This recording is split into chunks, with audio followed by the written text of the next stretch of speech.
नहीं, मैं सभी को बहुत बहुत अभिनंदन करूंगा और मराठी में हमारे चंदन शिवे की कविता भी कहूंगा। स्थानिक स्वराज्य संस्थेच्या निवडणुकीत मतदारांनी तुडवले।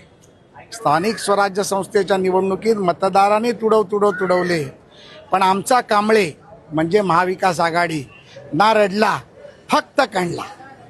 11 जागा हरले पण नाही रडला, फक्त कणला। 6 अपक्ष निवडून आले तरी पुन्हा कांबळे, महाविकास आघाडी नाही रडला, फक्त कणला। जय महाराष्ट्र आणि सर्वांना अभिनंदन। एबीपी माझा, उघडा डोळे बघा नीट।